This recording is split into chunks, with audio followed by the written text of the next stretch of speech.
women to the extent possible, যেখানে সম্ভব যতদূর সম্ভব মহিলাদের নাইট ডিউটি থেকে স্পেয়ার করবার চেষ্টা হবে। Security guards in the government medical colleges and hospitals, district medical colleges and hospitals should be in a mix of male and female security guards.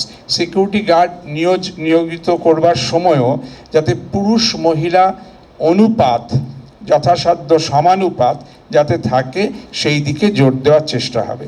মাননীয় মুখ্যমন্ত্রীর ভার্চুয়াল সভাপতিত্বে এবং সকল অফিসারের অংশগ্রহণে যে সকল সিদ্ধান্ত আজকে গৃহীত হয়েছে তার একটা টাইপ স্ক্রিপ্ট আপনাদের মধ্যে এই পয়েন্ট ওয়াইজ আমরা এখনই দিয়ে দেবো।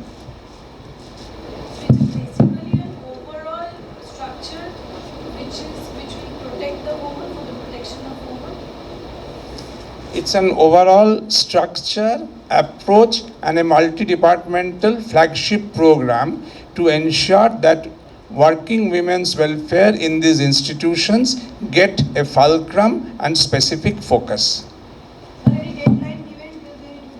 This has been discussed today. Orders will be issued. They will be implemented as urgently as possible. Thank you very much.